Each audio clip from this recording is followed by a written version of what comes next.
Chapter 36. If all else fails, retreat. If greatly outnumbered, then retreat. While it is possible for a small force to put up a great fight, in the end it will lose to superior numbers. From Sun Tzu, The Art of War. If it becomes obvious that your current course of action will lead to defeat, then retreat and regroup.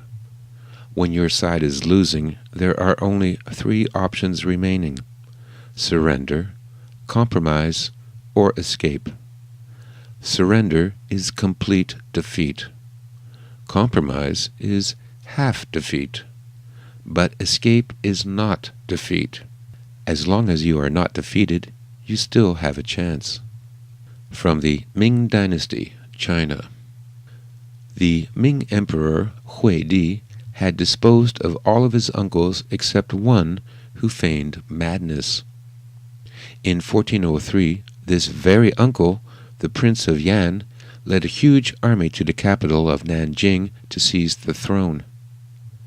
The city was surrounded, and the emperor was considering suicide when he was stopped by a eunuch who told him that his grandfather, the Emperor Hongwu, had left a chest in his care with orders that, should any great crisis occur to threaten the dynasty, the reigning emperor should open the chest. "Let us open it at once then," said the emperor, "and see what my grandfather would do were he here now." When the lid was lifted, the box was found to contain the robes of a Buddhist monk, a diploma, a razor, and 10 ingots of silver. The emperor understood the meaning at once, and with a handful of attendants fled the palace through a secret tunnel to a Buddhist temple.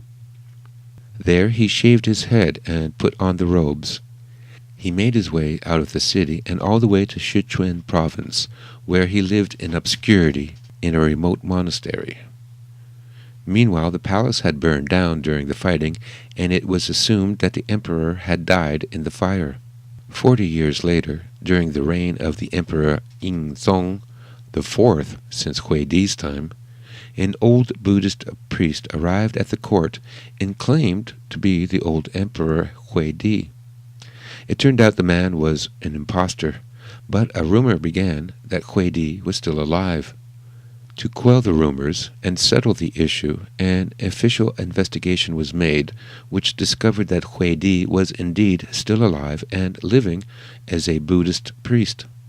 The old emperor was invited back to the capital with great ceremony, and he lived out his last days as a guest in the palace.